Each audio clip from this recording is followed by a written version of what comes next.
कितना भी बड़ा विद्वान हो, मन फिसलने में देर नहीं लगेगी। एक बार मन फिसला तो दलदल है, वो उसी में घुसता चला जाता, निकलने की कोशिश करने पर भी वो नहीं निकल पाता है।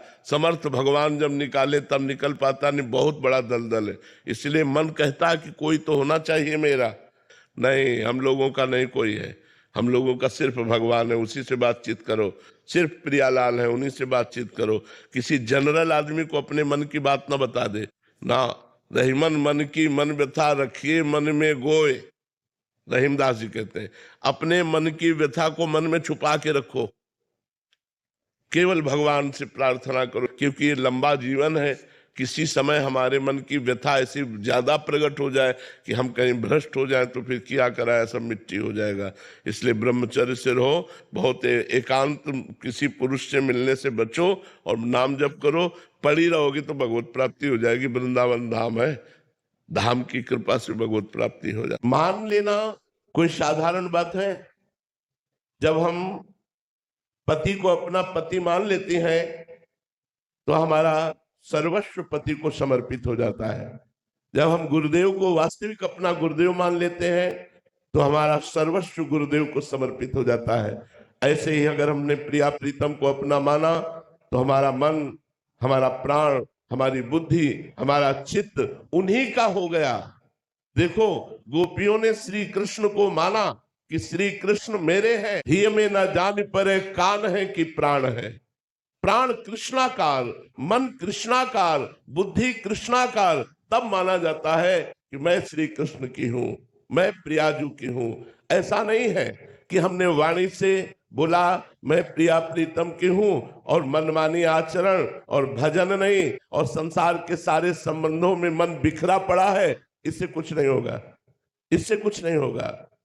बात समझनी है। जब प्रियाजू की हूं तो प्रियाजू की ही अंदर से होकर हम परिवार की सेवा कर रहे हैं क्योंकि प्रियाजू की सेवा है।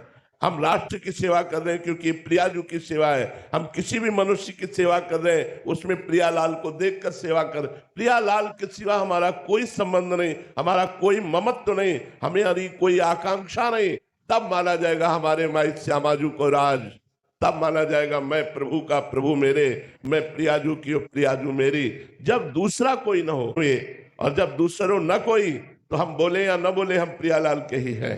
हाँ, हम प्रियालाल की शरण में हो, उनसे प्रार्थना करें, वो हमारी कमजोरियों को, हमारी गलतियों को मिटाएंगे, हमें आगे बढ़ाएंगे। और जब उनकी कृपा हम पर है तो हम इसी जन्म में निश्चित प्रियालाल को प्राप्त करेंगे, ये दृढ़ विश्वास रखिए। लेकिन विवेकी सत्संगी को कहते हैं।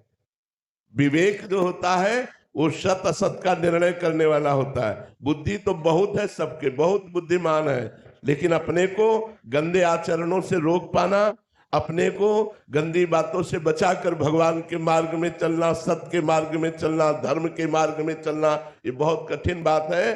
धर्म के मार्ग में कोई विवेकवान चल पाता है, बुद्धिमान नहीं। बुद्धि प्रकृति जन्य है, विवेक सत्संग से प्रकट होता है। असत चिंतन में फंसा हुआ है, इसलिए हमें चाहिए विवेक। और विवेक मिलता है शास्त्र स्वाध्याय करने से और सत्संग करने से। तो विवेकवान महान सत्य मार्ग का पथिक होता है और बुद्धिमान माया के गुणों में आकर्षित होकर भोगों में फंस जाता है। दीजिए, हम किससे कहेंगे? जब हम भगवान के हैं और हमारे को भगवान ने पुत्र दिया, पति दिया, परिवार दिया, तो हम किससे कहेंगे कि हमें धन चाहिए?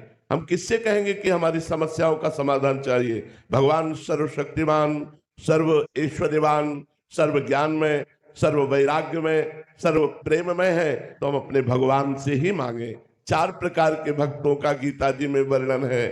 अर्थार्थी अर्थात भगवान से धन चाहने वाला, आर्त अर्थात भगवान से संकट निवृत्ति चाहने वाला, जिज्ञासु अर्थात भगवान को जानने वाला, और ज्ञानी अर्थात भगवान को जान गया है, जो भगवान को प्राप्त हो गया है। तो यदि आप अपनी संकट के समय संकट निवृत्ति के लिए भगवान से प्रार्थना करते हैं या धन प्राप्ति के लिए भगवान से प्रार्थना करते हैं, कोई गलत नहीं है। भगवान ने कहा है वो मेरा भक्त है, और अंते बने ता बनिबे पे धूल। ये निष्ठा होनी चाहिए कि अगर भगवान बनाएंगे तो बनेगा, और भगवान न बनाए तो मुझे किसी दूसरे की आवश्यकता नहीं है।